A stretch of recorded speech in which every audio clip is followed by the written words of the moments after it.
Peter Murimi is a small-scale farmer in Kinangop, central Kenya, who believes in the future of the flower industry.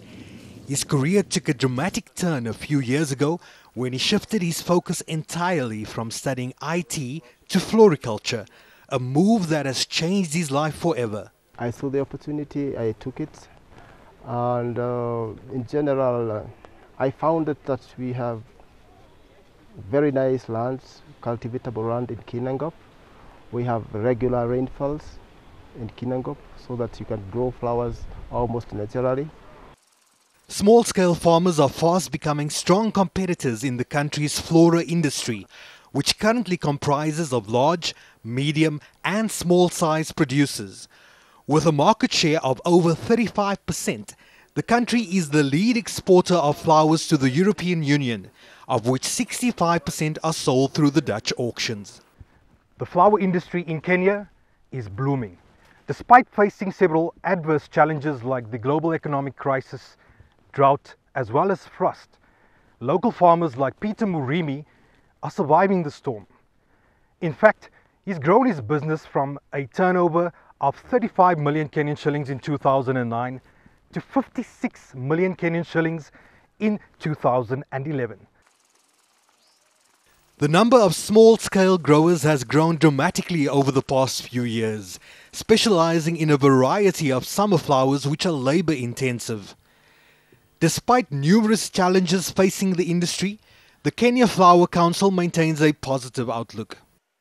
We expected performance to stay steady on from 2010, and part of the reason is because we had a good year in 2011. We had good precipitation. You remember that we had challenges in 2009 with the drought, and that a lot of our water bodies dried up, the rivers and the lakes. But coming on to 2011, we had good rains and the rivers began to flow and the lakes began to fill. So we had a good year from that perspective.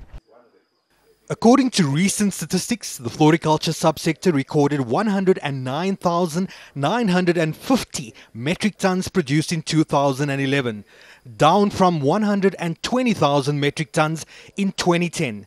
The industry has also been negatively affected by the increased inflation rate, high interest rates on borrowing, as well as the economic crisis in the Eurozone. At that time, the freight charges were so high that a kilo of flowers could go to around 230 Kenyan shillings, which was really difficult for us as farmers in terms of the flowers which have big volume and which have very high weight, like agabandas is one of them.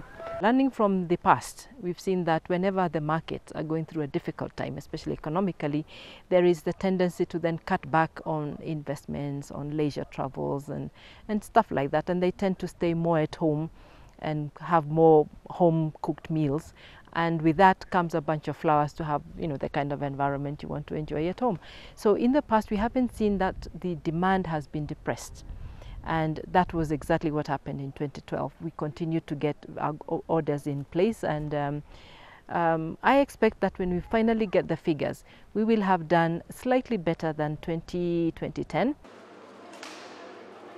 The upcoming elections in the country later this year is a major concern for the floriculture industry, and the Kenyan Flower Council, along with other private sector players, are looking at ways in which a peaceful election environment can be ensured.